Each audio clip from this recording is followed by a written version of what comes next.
मोक्षमार्गस्य नेतारं भित्तारं कर्मभूतां ज्ञातारं विश्वतत्त्वानां वन्दे तद्गुणं लब्धे। देवादेव विद्यारण्य महावीर भगवान की, गोमकेश्वर बाहुबली भगवान की, कत्तरवती भगवान की, जन्म कोद्भव दासांग मई जनवाणी माता की जय। कुंकुन आचार्य भगवान की जय। उमा स्वामी आचार्य भगवान की जय। समुद्रभद्र आचार्य भगवान की जय। पुष्पाद आचार्य भगवान की जय। अनंत आचार्य भगवान की जय।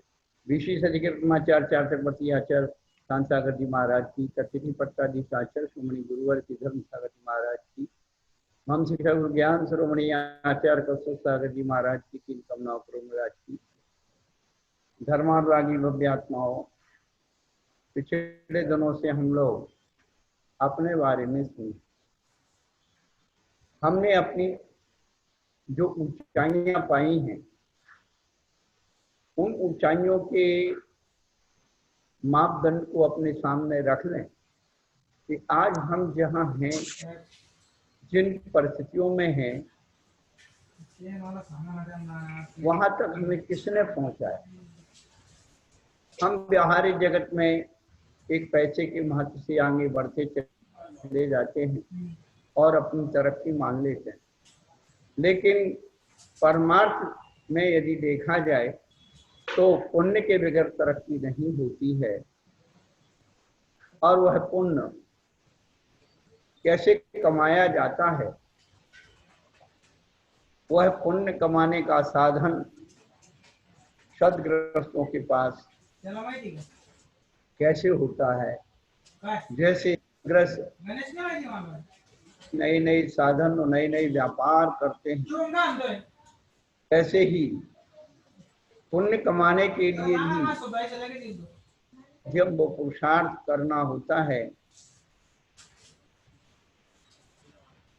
कहा जाता है जिस गृहस्थ के पास कौड़ी नहीं वो कौड़ी का, और जो साधु के पास कौड़ी है तो वो कौड़ी का। कहने का अभिप्राय है कि पिछले दिनों से हम लोग सुन रहे हैं 6वें अध्याय में काय वांग मना कर्म योगा, शरीर वचन और मन, इनकी क्रियाओं के जो प्रस्पंदन उत्पन्न होता है उससे आश्रय होता है। और शुभा पुण्य से शुभा पाप, शुभ से पुण्य का होता है और अशुभ से पाप का आश्रय। तो 7वां अध्याय निरूपण करने वाला कि सदग्रस्त किस प्रकार अधिक को उपार्जन कर लेता है, वह कौन सी विधि है। तो पापों को लाता है, वह अनुव्रत और महाव्रत के रूप से 2 प्रकार का है। इस प्रकार को भेद करते हुए उन्होंने एक एक व्रत की जो 5-5 भावनाएं बताई। सबसे पहले हर सदग्रस्त को, हर साधु को एक एक व्रत की जो 5-5 भावनाएं हैं, इनको आत्मसात करना चाहिए। तब हम सबके जीवन का उत्थान होगा, पुण्य की अभिवृद्धि होगी, शुभता का संचार होगा, दूसरे लोगों को भी प्रेरणा मिलेगी। कहने का अभिप्राय कि आज पुण्य एक एक 5-5 भावनाएं बताई हैं और के लिए पाप के तो ज्ञानी उत्पन्न ये सूत्र बनाया। चिंतन कर लेना चाहिए कि पाप करने से हमारा इस लोक में क्या होता है, व्यवहार जगत में क्या होता है। जब इस लोक में दुर्गति होती है तो परलोक की तो दुर्गति हुई। तवारीखी में कुछ ऐसे मंजर भी नुमाया है, तवारीखी में कुछ ऐसे मंजर भी नुमाया है, जहाँ लम्हों ने खता की सदियों ने सजा पाई। जब व्यवहार जगत में देखते हैं एक क्षण का जो अपराध होता है उसकी सजा कितनी लंबी हो जाती। तो हमें ये विचार करना है कि हमारे मन वचन क्रिया के द्वारा इस प्रकार के अपराध ना हो, जिससे हमारी आत्मा अंदर परतंत्रता पैदा हो और हमारी आत्मा कर्मों की बंदी हो जाए। हमें कर्मों से स्वतंत्रता चाहिए, हमें वह प्रयत्न व पुरुषार्थ करना होगा व्रतों के प्रति। और फिर आचार्य भगवान ने और भी भावनाएं आदि बता करके और व्रतों का स्वरूप बताया। निश्चल्यु व्रती, व्रती कौन है, और अगारी अनगारी दो प्रकार की व्रती बता करके अणुव्रत अणुव्रत अगारी कहलाता है। और फिर वह दिग्व्रत, देश व्रत, अनर्दंड व्रत, सामायिक उपवास, भोग भोग परिमाण, अतिथि संभाग, इनसे समृद्ध होता है। और मरण के अंत में सल्लेखना व्रत का भी साधक होता है।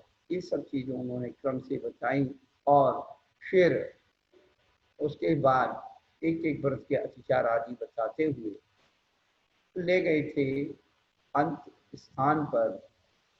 और उन्होंने ये बताया कि हमने दान के बारे में सुना है, जहाँ 16 कारण भावनाओं का वर्णन है, वहाँ सबकी त्याग, तपसी और शील व्रत आदि में जो बताया है अतिथ्य व्रत।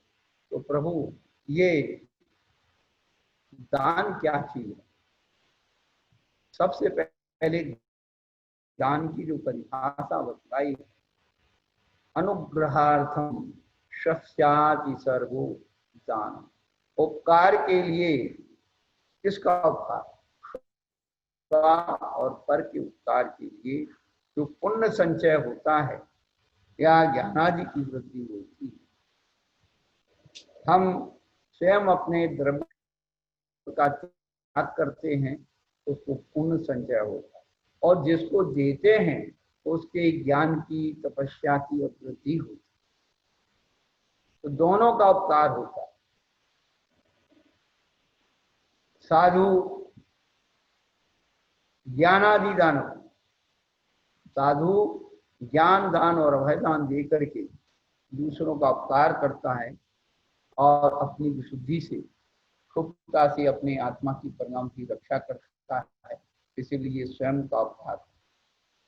और सदग्रस्त अपने द्रव्य को दे करके, त्याग करके विशिष्ट पुण्य का संचय कर।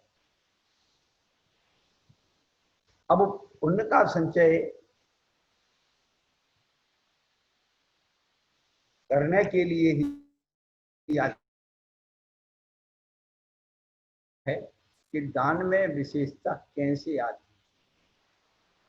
तो सूत्र के द्वारा उन्होंने विधि, द्रव्य, दात्री, पात्र विशेषात, तत् विशेषा।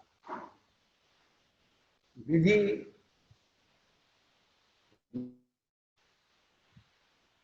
और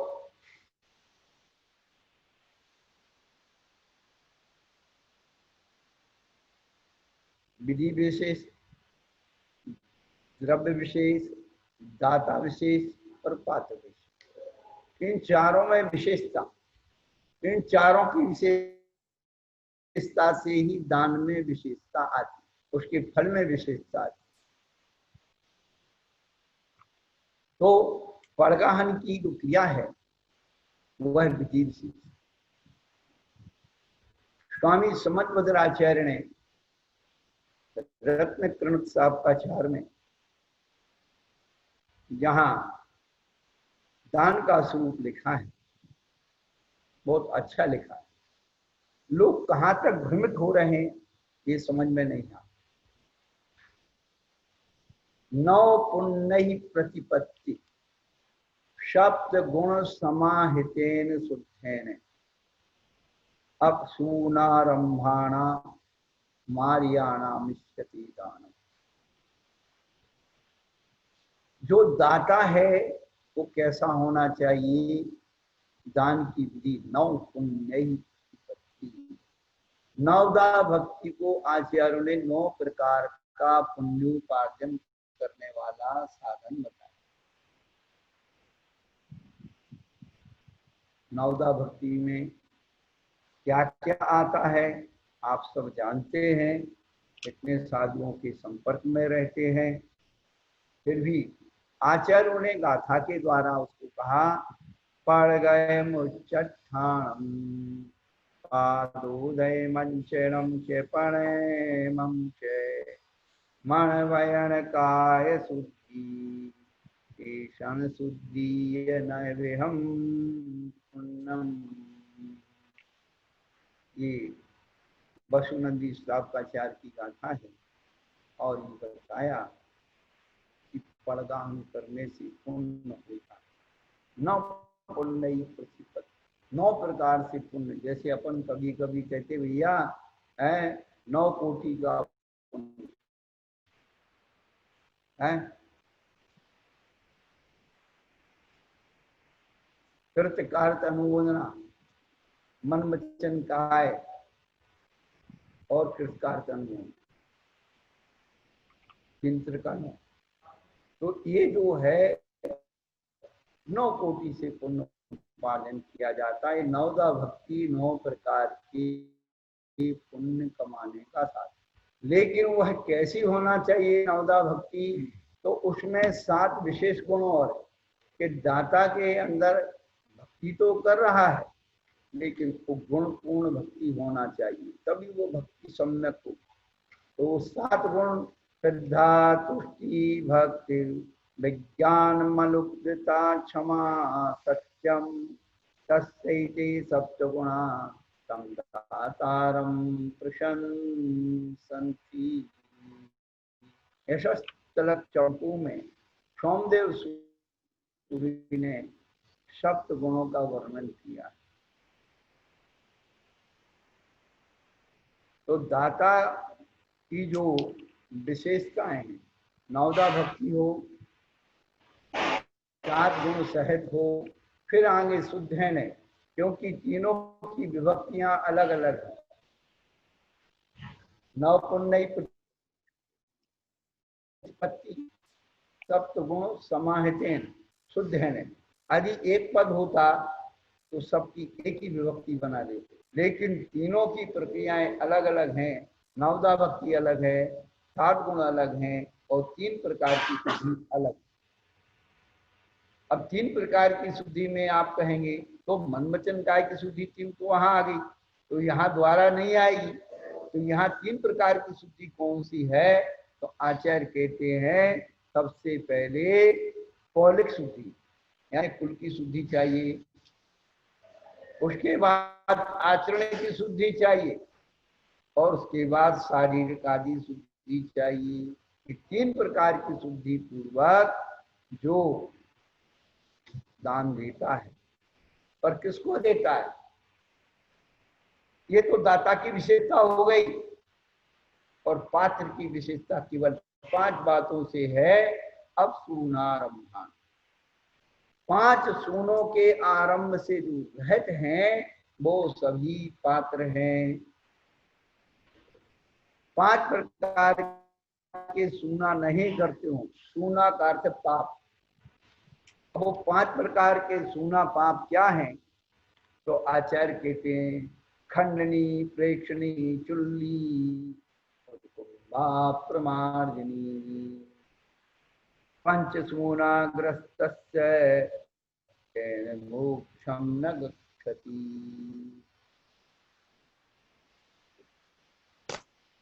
खंडनी, उखली, अब उखली नहीं है, मिट्टी है, कहीं नहीं। पहले जो जमीन में होती थी अब जमीन के ऊपर है। तो खंडनी और तीक्ष्णी, घरघट्टी, और चुल्लू, चुल्की, चूल्हा और उत्कुंभ, यानी जो परंडा है, पानी रखने का स्थान है, पानी छानने का आदि का क्रिया है, ये सब उत्कुंभ कहलाता है। और प्रमार्जनी यानी झाड़ू लगाना। तो जिनने ये 5 कार्य छोड़ दिए, रसोई बिना इसके बन नहीं सकती। मसाले कूटने के लिए उखली चाहिए, आटा पीसने के लिए चक्की चाहिए, उसे पकाने के लिए चूल्हा चाहिए, और पानी के बगैर कुछ नहीं हो रहा, और गंदगी फैलेगी तो सफाई करने के लिए झाड़ू चाहिए, फंटा चाहिए। अब इन 5 कार्यों को जो नहीं कर पाते हैं, ऐसे साधु संत त्यागी ब्रती सभी पात्र कहलाते हैं। कितना स्पष्ट आचार्य भगवान ने लिखा है, लेकिन हम लोग बहुत मुश्किल है वहां तक पहुंचना। आम ग्रंथों को जब तक हम सूक्ष्म रीति से ना समझ, तब तक हमारे जीवन का कल्याण नहीं हो सकता। पंडित पन्नालाल जी साहित्याचार्य जी ने ये रत्नकृंत साप्ताचार का संपादन किया था, उसी को हमने रीप्रिंट करा करके लोगों को स्वाध्याय की, अपनी तरफ से कुछ नहीं, 2 शब्द लिख दिए। और उसकी मूल जो है प्रभात चंद्र आचार्य की टीका है, और उस पर हिंदी टीका साहित्याचार्य पंडित पन्नालाल जी ने की, और इतना सुंदर विश्लेषण उसने बताया। उसी के माध्यम से हम आप तक अब पहुंचा रहे हैं कि जो है दान, दाता, पात्र और दान की विधि। दान किसे कहते हैं, दाता किसे कहते हैं, पात्र क्या है और दान की विधि क्या है। तो पात्र को देखकर उसके प्रति जो आदर किया जाता है वो दान है। नवदा भक्ति आदि क्रिया दान है। लेकिन ऐसे कैसे, तो कहते श्रद्धा आदि साधनों से सहित हो तथा दाता भी शुद्ध हो, वह दाता है। तो जिन्होंने चक्की, चूल्हा, घर आदि संबंधी खेती, व्यापार आदि आरंभ त्याग कर दिया है, ऐसे रत्नत्रय के धारक, सुन लीजिए मेरी नहीं है, पंडित पन्नालाल जी साहित्याचार्य की जो है, उन्होंने टीका संपादित की है। तो पात्र कौन कौन से हैं, तो जिन्होंने पंचसूना का त्याग किया है, चाहे इलक, क्षुल्लक, माता जी, क्षुल्लका जी कोई भी हों, ऐसे रत्नत्रय के धारक मुनि एलक, क्षुल्लक, क्षुल्लिका, आरिका आदि का पात्र कहलाते हैं। और नवदा भक्ति से देना को देना दान की विधि है। दान के देते समय इन सबका विचार रखना चाहिए। दाता के 7 गुणों का वर्णन आचार्य भगवान ने टीका में जो गाथा लाए थे, चंपू की, श्रद्धा, तुष्टि आदि। तो श्रद्धा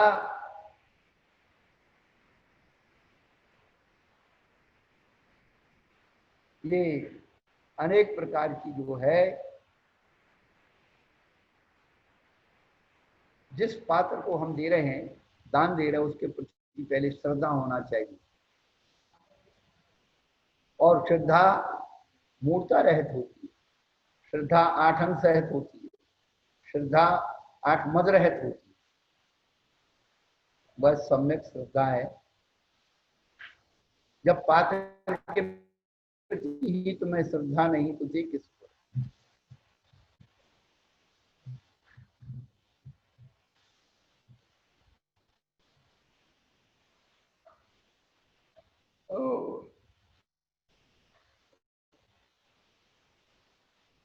और भक्ति, जब श्रद्धा वास्तव में होगी तभी भक्ति होगी।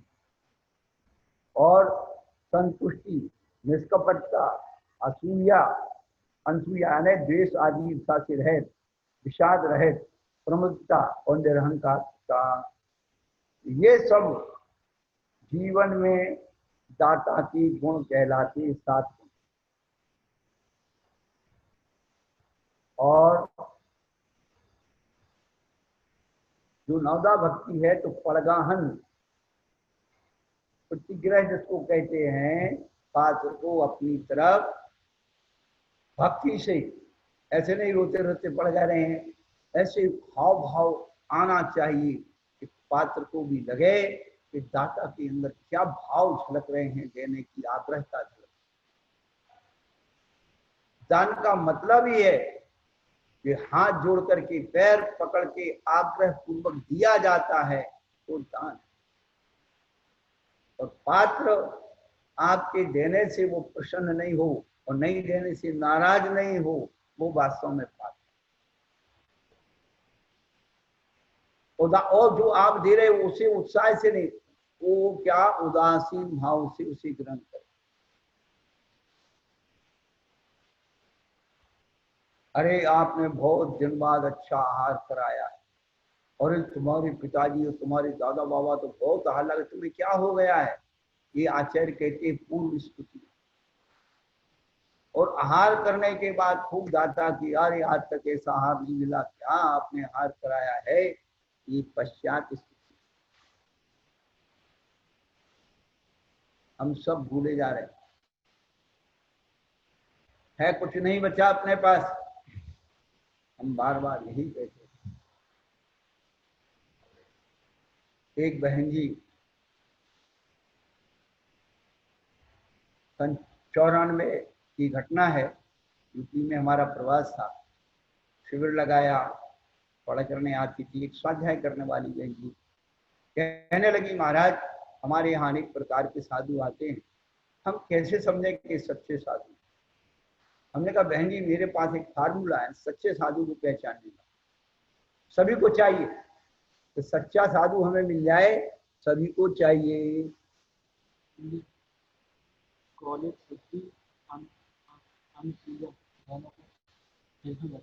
क्या कॉलेज शुद्धि अनुसूया? हाँ देखो भाई, आचार्यों ने तो ये लिखा है कुल शुद्धि होना चाहिए, जिसकी वंश परंपरा शुद्ध हो उसे कुल शुद्धि कहते, जिसका डीएनए शुद्ध है। जब उसमें मिक्सचरता आती है तो ऐसे व्यक्ति के परिणाम, वचन और शरीर के परमाणु बदल जाते हैं। कुल शुद्धि का महत्व बहुत सबसे ज्यादा है। एक आचार्य की जो मानकता है, देश कुल जाए शुद्धा। एक आचार्य कैसा होना चाहिए? देश से शुद्ध होना चाहिए, जाति से शुद्ध होना चाहिए, कुल से शुद्ध होना चाहिए। वही सदग्रस्त तो साधु बनेगा, उपाध्याय बनेगा, आचार्य बनेगा। इसका मतलब जाति और कुल की शुद्धि होना परम जरूरी। पर ये अशुद्धि कैसे हो जाते हैं? तो अभी तक जो परंपरा से जो बात चली आ रही है कि भाई किसी के विधवा विवाह, विजाति विवाह आदि हो जाते हैं, उसके कुल को अशुद्ध कुल माना जाता है। हमारे पूर्वज यही करते आए, जिसने ऐसा गलत काम किया धरेजा आदि का, उसको अलग कर देते तो भाई अब तेरे हाथ का भोजन पानी हम लोग नहीं करेंगे। उसी के कारण वो पहचान बनी रहती। अब सब होटल का खाने लगे और अशुद्ध खाने लगे, सारी मर्यादाएं तोड़ दी। बोले इससे क्या होता है? मानव मानव सब एक से। भैया मानव मानव सब एक से हैं, जानवर जानवर सब एक से हैं, तो फिर काय के लिए सब इतना दुनिया भर का द्वंद्व है? क्यों लड़ते हो? किसके लिए लड़ रहे हो?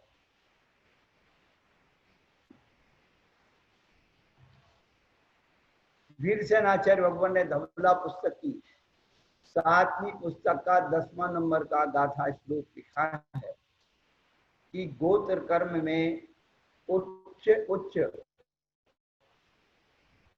उच्च उच्च नीच नीच और नीच उच्च और नीच नीच ये भेद, ये भंग बना। उच्च कौन है? लो तीर्थंकर जैसे महापुरुष वो उच्च उच्च, और भोग भूमि के जीव और देवगति के सभी उच्च है। वहां क्रिया का संबंध नहीं, वहां गोत्र का ही संबंध है। उसके बाद उच्च और नीच, जिनका जन्म तो उच्च है, क्रिया नीच है, वो उच्च नीच कहलाते हैं। और नीच तो जो जन्म से नीच है, जैसे अपना नारकी, जिनका जन्म नीच है, वो भूमि आदि के जो भी जीव जैसे मानते हैं, क्या मानते हैं, तो जिनका जन्म नीच है वो नीच, और नीच जन्म तो ये थोड़ी सी कर ली और हो गई। सम्यक दर्शन संपन्न मपी मातंग देहजम देवा देवर भस्मे गुणांगारांतोत्तम। मातंग कुल में उत्पन्न हुआ, उसकी परंपरा में उत्पन्न हुआ। आचार्य कहते हैं वो सम्यक दर्शन प्राप्त करने का अधिकारी है। उसको कैसे कहा? सम्यक दर्शन संपन्न मपी मातंग देहजम, देह में उत्पन्न हुआ जीव देव कहलाता है, लेकिन स्थिति कैसी है? गूढ़ांगारांत रोषम, जैसे भस्म से आच्छादित अग्नि है, अग्नि के ओज तो अंदर है लेकिन उसके ऊपर राख चढ़ी हुई है। उसी प्रकार मातंग कुल में उत्पन्न हुए जीवात्मा के सम्यक दर्शन का ओज तो उत्पन्न हो गया, लेकिन मातंग कुल की भस्म उसके शरीर पर चढ़ी हुई। आप व्यवहारिक जगत में उच्च और नीच गोत्र को भी समझ सकते हो, बहुत समझ सकते हो। आपके गली में, आपके सड़क पर कोई भी नौकरानी जा रही, आप उसकी चाल ढाल से आप समझ जाएंगे नौकरानी। उसे कितने सुंदर कपड़ा पहना देना, जेवर पहना देना, समझ में आ जाएगी ये नौकरानी। और सेठानी कितनी सिंपल लिबास में जा रही हो, चाल ढाल से समझ में आ जाता है उसका ओरा वो काम करता है। परमाणु वही, इसकी बड़ी सूक्ष्मताएं। रेस में दौड़ने वाले जो घोड़े हैं, उत्तम क्वालिटी के, उत्तम जाति के अरबी घोड़े, उसके 3 पीढ़ी के आर्गुमेंट्स लगते हैं। इसका पिता कौन था, इसकी माता कौन थी, सब वो करोड़ों रुपए में बिकते हैं। ऐसे ही 50 साल पहले, 100 साल पहले जो कुंडली मिलाई जाती, वही तो आर्गुमेंट से किसका कुल गोत्र खानदान कहाँ का है, वो डीएनए मिलाया जाता था। अब तुमने आदमी आदमी एक कर दिए, फलाना एक कर दिया, तुम लोग भोगों के लिए तो एक हो गए, धर्म के लिए एक नहीं हो गए। धर्म में तो दुनिया भर के बातें निकालोगे, भोगों के लिए एक हो गए। किसी घर में यदि बारात हो, भोजन हो, सब चले जाओगे, चेहरा भी, सोनगढ़ी, फलाना, ठुमका टिमका सब खाओगे एक जगह, और मंदिर में आके सब झगड़े करो। धर्म के लिए तो झगड़ा मिटना चाहिए, वो नहीं कर। धर्म झगड़ने के लिए नहीं, धर्म आस्था का विषय, धर्म श्रद्धा का, व्यक्तिगत श्रद्धा का विषय, श्रद्धा के साथ शक्ति का विषय। जिसकी शक्ति जो है वो चढ़ाओ, हम क्यों मना करते हैं? लेकिन मंदिर का पाप समझ में आता है, अंदर का पाप समझ में नहीं आता। पूजन का पाप समझ में आता है, भोजन का पाप समझ में नहीं आता।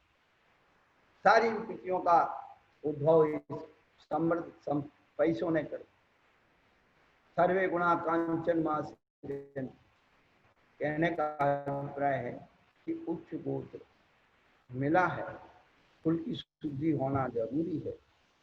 आचार्य भगवान यही कह रहे हैं, आज आप अपने कुल की शुद्धि पूर्वक, हे नवदा भक्ति 7 गुण कितने हो गए, 9 7 16, तो ये नवदा भक्ति और 7 गुण सहित 3 प्रकार की शुद्धि पूर्वक जो पात्रों को दान देता है वो क्या बनता है, कभी आपने सोचा भी नहीं होगा। जैसे 16 कारण भावना भाने से क्या बना जाता है, तीर्थंकर पद प्राप्त किया जाता है। तीर्थंकर 2 प्रकार के होते हैं, एक दान तीर्थंकर, दूसरा धर्म तीर्थंकर। दान तीर्थंकर सदग्रस्त बनता है पूर्व जन्मों में जिसने नवदा भक्ति पूर्वक 7 गुणों से सहित 3 शुद्धि से पात्रों को दान दिया हो। वही अगले जन्मों में दान तीर्थंकर बनता है जो किसी तीर्थंकर बनने वाले महामुनि को कड़गाहन करके पहली बार आहार देता है। आचार्य भगवान लिखते हैं, अभ्यर्थ तो तपो वृद्धि शादी सेकन पूज्यम। उससे दान तीर्थंकर का इतना महत्व होता है, इंद्र आकर के उसकी अभिषेक पूर्वक पूजा करते हैं।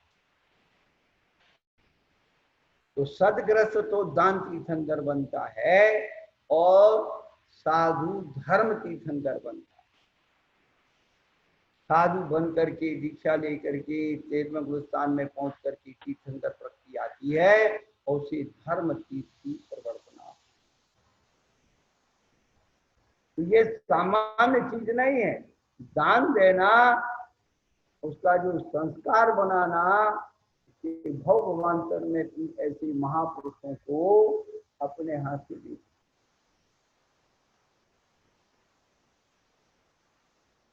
ये महत्वता की बात है।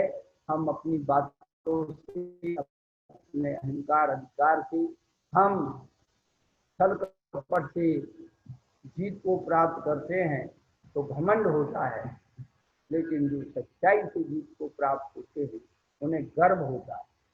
गर्व और घमंड में अंतर है। गर्व यानी गौरव, अपनी आत्मा का सम्मान, और घमंड यानी अहंकार, कष्ट। बहुत सारी बातें हैं।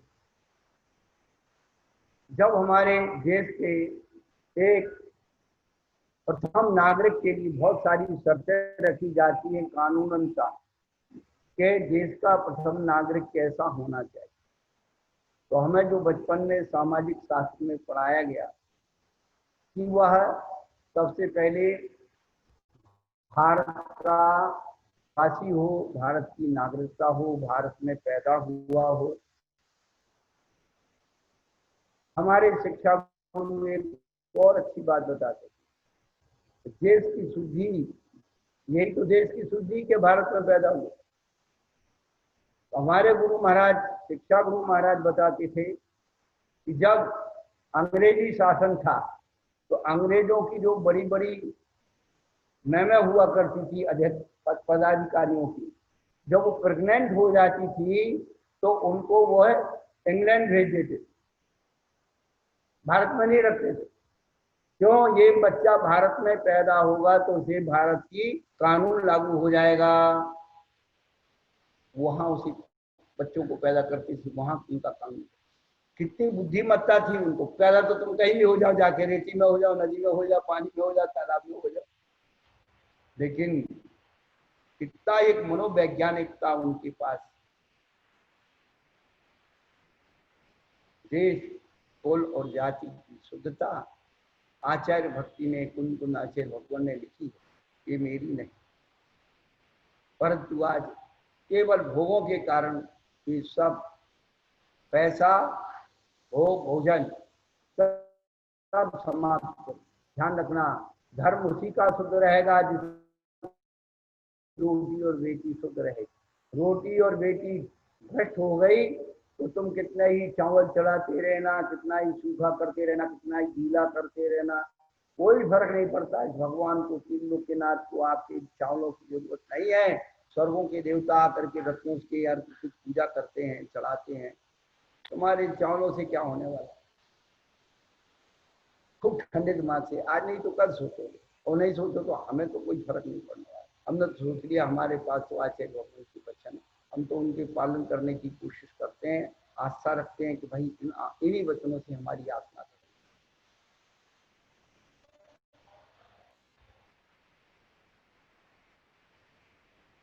तो कुल शुद्धि का महत्व है। आप देखिए, आप बाजार में जाते हैं, सोना खरीदते, अचेतन है, फिर भी कहते भैया इसको शुद्धता चाहिए।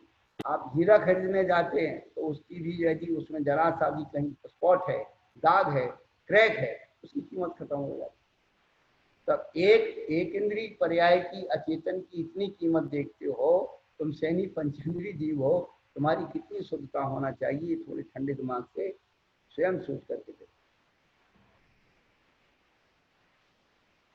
तो नव पुण्य प्रतिपत्ति सप्त गुण समाहितेन सुखेन। अब सूना रम्भाना, पंच सूना से रहित वो आदि पुरुष गुणी पुरुष, उनको इस प्रकार से आहार देने की विधि का नाम दान है। अरे भाई, आप साधारण से लोग, अब तो सब परंपराएं खत्म हो गई। प्राचीन काल में गांव में क्या और आपके घरों में क्या, आपके बुजुर्गों से पूछो। आपके घर में आपका मेहमान दाव शादी होती थे, घर का एक व्यक्ति वहां पानी के पास खड़ा सबके पैर छुड़ा अपने हाथ। अभी हम महाराष्ट्र में थे तो एक जगह जुलूस पालकी निकल रही थी, भगवान निकल रहे थे, तो लोग अपने घरों के सामने जल रख करके पालकी उठाने वालों को पैर धो रहे।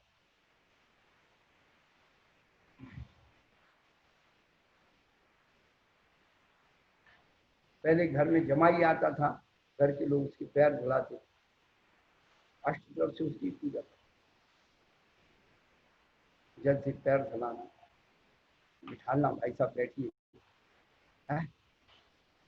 फिर उसका स्वागत करने में तिलक लगाना, तिलक पर चंदन, चंदन के ऊपर जो है अक्षत लगाना, और उसके बाद और उसकी माला पहना देना, मिठाई से मुंह मीठा करा देना, आरती, आरती उतारते थे वे, नहीं है तो वर्तमान योग पढ़ो।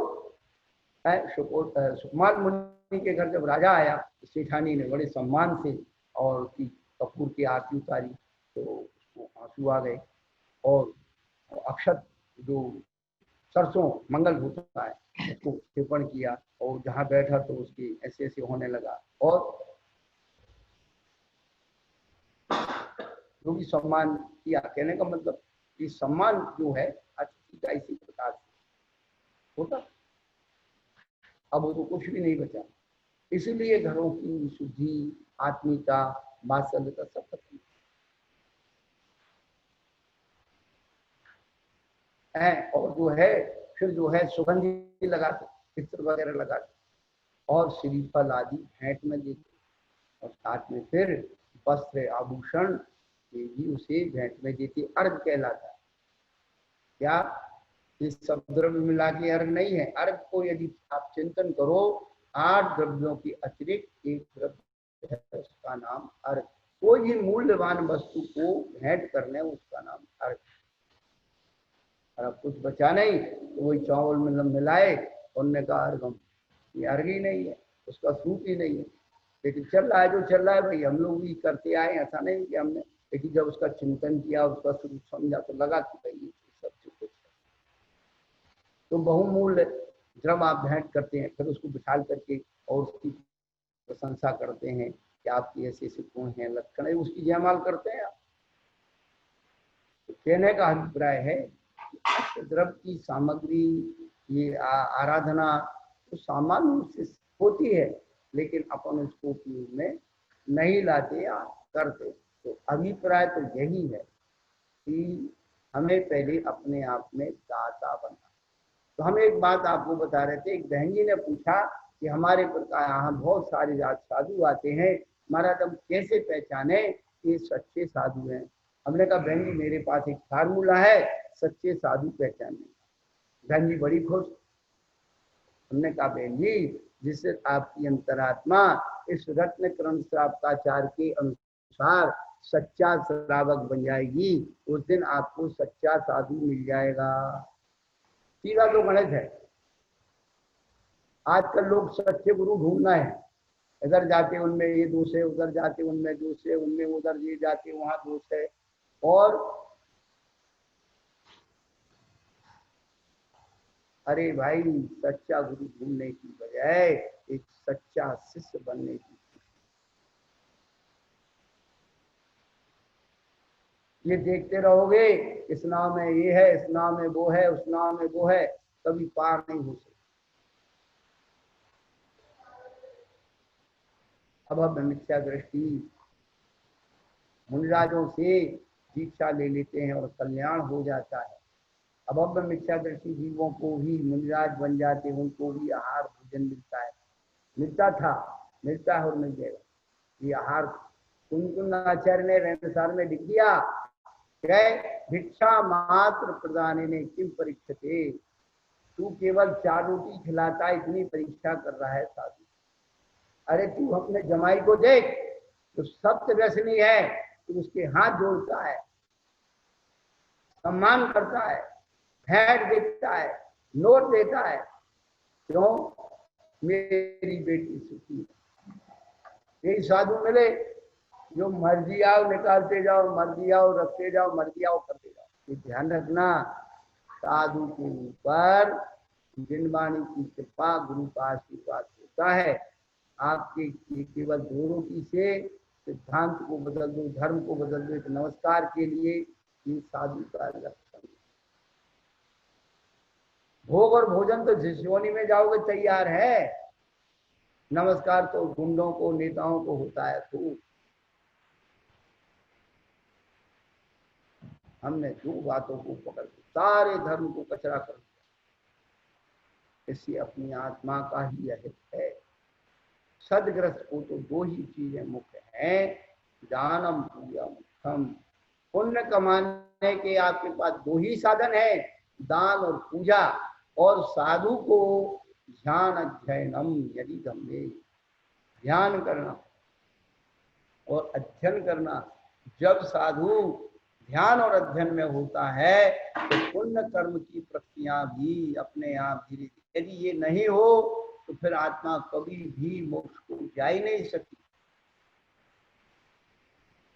जिस प्रकार सदग्रस्त पाप कर्म को काट करके पुण्य कर्म कमाता है, उसी प्रकार से साधु पुण्य कर्म को काट करके और मोक्ष पद की प्राप्ति करता है। अपवर्ग, मोक्ष को अपवर्ग कहा।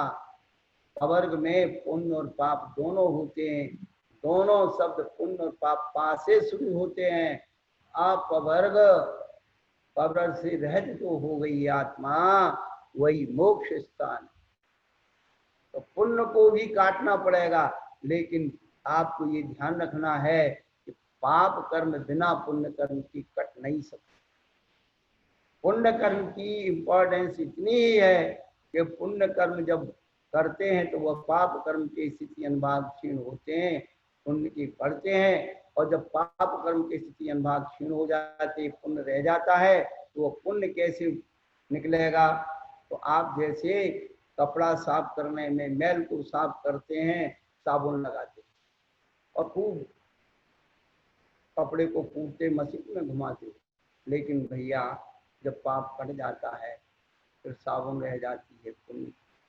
क्या करते हो? उस कपड़े को स्वच्छ पानी में बार बार ऊपर नीचे ऐसे कर, तो सारा साबुन का पानी उसमें निकल जाता, साबुन निकल जाती। साबुन के निकालने के लिए कूटा पीटी नहीं करना पड़ता। पाप मैल को निकालने के लिए पुण्य की साबुन लगा लगा कर उसे कूटना पड़ता है, तब बड़ी मुश्किल से वो पाप कर्म निकलता है। कहने का अभिप्राय है, तुम्हारे आचार्य भगवंतों ने मार्ग बताया है, समन्वय आचार्य ने बताया है, पूजपद आचार्य ने बताया, हम उसको तो करें। हम इधर उधर का कचरा इकट्ठा कर लिया, इनकी ऐसा नहीं करना, इनकी भक्ति नहीं करना, उनको फलाना नहीं करना, उनको लक्षण स्वरूप भेद और स्वामी भेद समझ।